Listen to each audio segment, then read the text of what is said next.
really, and I mean really, want this to be good. But why? Because this Southeast Asian car could bring EV ownership to so many. It's got a good price, decent range, and a respectable size, unlike yours truly. This is the all Vietnamese Vinfast VF5. Now, we've had this car for about 3 weeks now, and on this video, we'll take you through all the ins and outs, including charging to range and comfort to drive and everything else in between.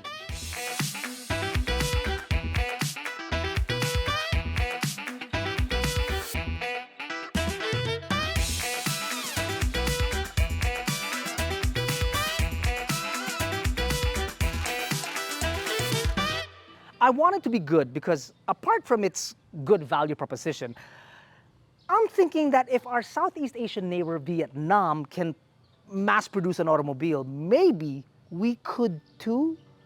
I'm just spitballing here, but hey, I didn't think that Vietnam was gonna come out with a car 5 years ago. Did you? So maybe somewhere down the line, my lifetime maybe, we could call it the Caco. What? Well, it's better than calling it the Earl.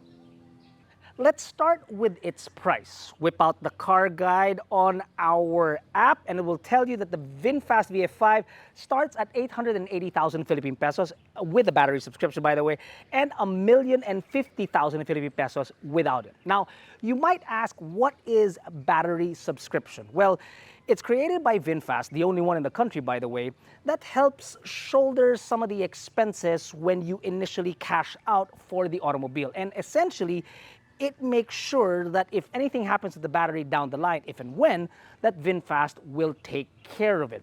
Now, this particular VF5 is under the subscription rate of 3,800 pesos a month, so long as you keep the vehicle's travel distance 1,500 kilometers and below every month. I know it does sound a bit confusing, but download the AutoDeal app, connect to VinFast dealers, and they'll explain to you what the battery subscription is all about. And not just for VinFast, by the way. If you have any questions about any car, download our app, connect to hundreds of dealers nationwide, which can help you get the best car at the best price.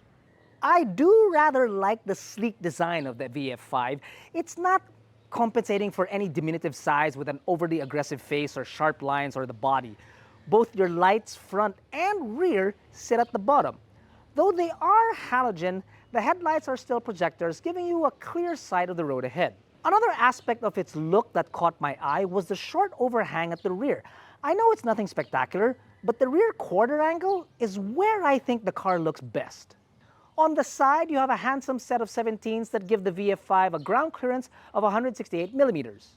Size-wise, it's very close to that of the BYD Dolphin, though the Dolphin does have more space inside, evident by its much longer wheelbase at 2,700 millimeters versus the VF5's 2,514 millimeters, though it is pricier at close to 1.4 million Philippine pesos. If you want to learn more about one of BYD's many seafaring mammals, check out our review of the Dolphin in the description below. More numbers coming in at you in the form of the cargo capacity, which isn't all that big at 260 liters. Packing for a weekend trip for 4 people might be a tight squeeze if you plan on carrying along something like a cooler. But for personal errands and day trips outside the city, it's fine. Folding over the seats will make fitting 2 balikbayan boxes possible with a lot of space to spare.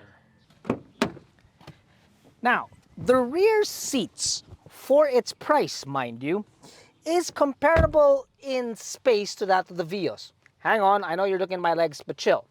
The knee room that you have is roughly the same. The way that you can stretch your legs ever so slightly, the same. And the headroom, which is nothing to write home about, but it's pretty much the same. The difference being is that the seat is so low to the ground that, look, even for a person of my height, there is no thigh support. And basically, there are no toys back here also. There's no center armrest. There's only cup holders here up front, which can fit smaller bottles, and on the side as well. What I do like, however, is that the softness of the seats. It's actually pretty nice.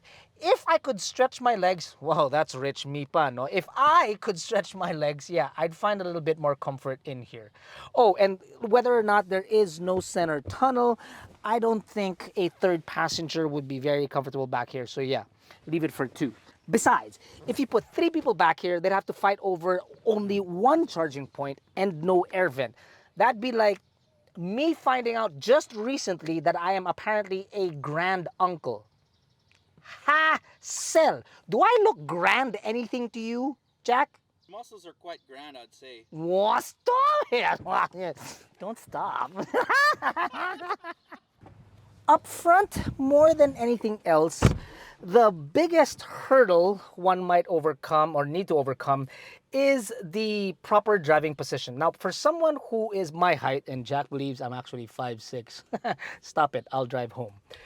It isn't really the biggest of issues. Now, for someone closer to Jack's height, someone closer to 6 feet tall, that might be a problem because the steering wheel isn't telescopic. The seats sort of like give off an odd vibe. They're comfortable, but there's just an odd vibe to them. So for anyone who is willing to buy this vehicle that your Jack's height, you may want to think twice. And it's just something hard to get used to. Jack's height, I mean, do you have any idea what it is for me to have a conversation with him that I'm always looking up and I'm his boss and he's half my age? Are you really half my age? Yeah, do the math, bro.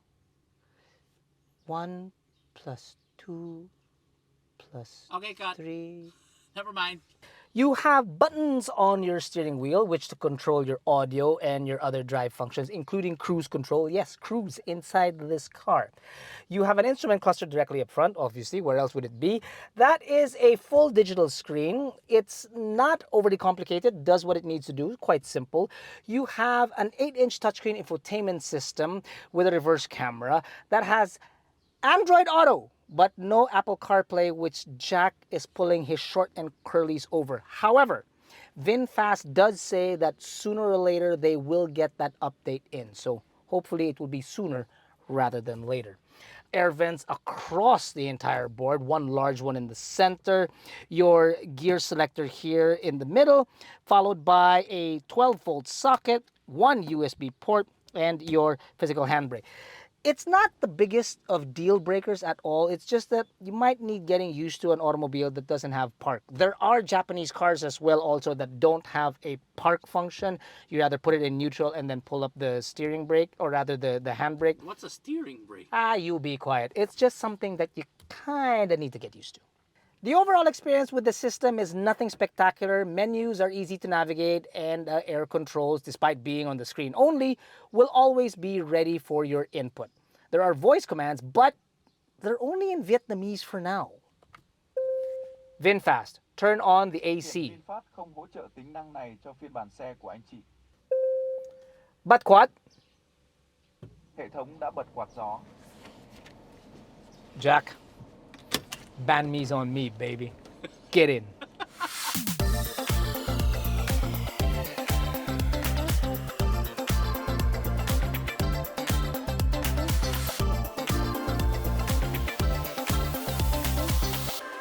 As with an EV, the highlight inside this car is power delivery, and it is buttery smooth. Step on it and go. It just does. The motor up front produces 134 horses and 135 Newton meters of torque. It's not exactly gonna knock your socks off or drill you into the back of your seat, but it does still have a pretty good giddy up. If you're looking for more power and are ready to pony up on the price, well, then maybe you should look at the Ioniq 5N. Yeah, because that thing is platanos. See? Xenolinguistics, Jack. But that's a Korean car. But I was in Spain. Oh. Overtaking on the highway, very, very easy. Just step on it, picks up its skirt, and it goes. Actually, it doesn't even have time to pick up its skirt. It just really just goes. And I can guarantee you that this car at this price point, off of 0 to go, will beat out any internal combustion engine, whether with a DCT or a CVT or an automatic transmission. At this price point, yeah. Basta 4 wheels, huh? Nothing 2 wheels. Jack, you're trying to cheat me. Now, when it comes to range, VinFast claims that this can do 326 kilometers, all from a 38 kilowatt hour battery, which we've found is pretty accurate. In fact, in this car, the range meter is actually, to me, more realistic. It's more like an internal combustion engine range, because when you're on the highway, it sort of like stretches a little bit more in internal combustion engine, and then when you're in the city, it diminishes. It's the same thing here. It changes depending on your driving conditions much rapidly than you would in other EVs. So I like the fact that, truthfully, it's a bit more on the pessimistic side. Just for the praning in me. Charging also is not going to be a problem, as this is a VinFast. It has Type 2 chargers, which you can find in the mall and larger gasoline stations as well. If you were to use the quick charger or the fast charger that you can find in places like Mamplasan or Eco Oil on EDSA, you can use the fast charger and get from 10 to 70% in just 30 minutes. That's merienda. And boom, you're good. I wish I could say that it was all sunshine and rainbows inside this car. Unfortunately, it does have a downside in the form of the suspension. It is a bit stiff, it's a bit rigid. When you take potholes and bumps, it feels like the car takes it personally and it kind of nudges you in. So I wish that it would be more pliant in that area. Strange though, that the suspension is quite firm, but around bends and turns when you're getting a bit racy, which you can't help it inside an EV, it has a little bit of body roll. Weird. And then to add to that, the steering, although responsive, it feels like, well, I could use a little bit more feedback, you know?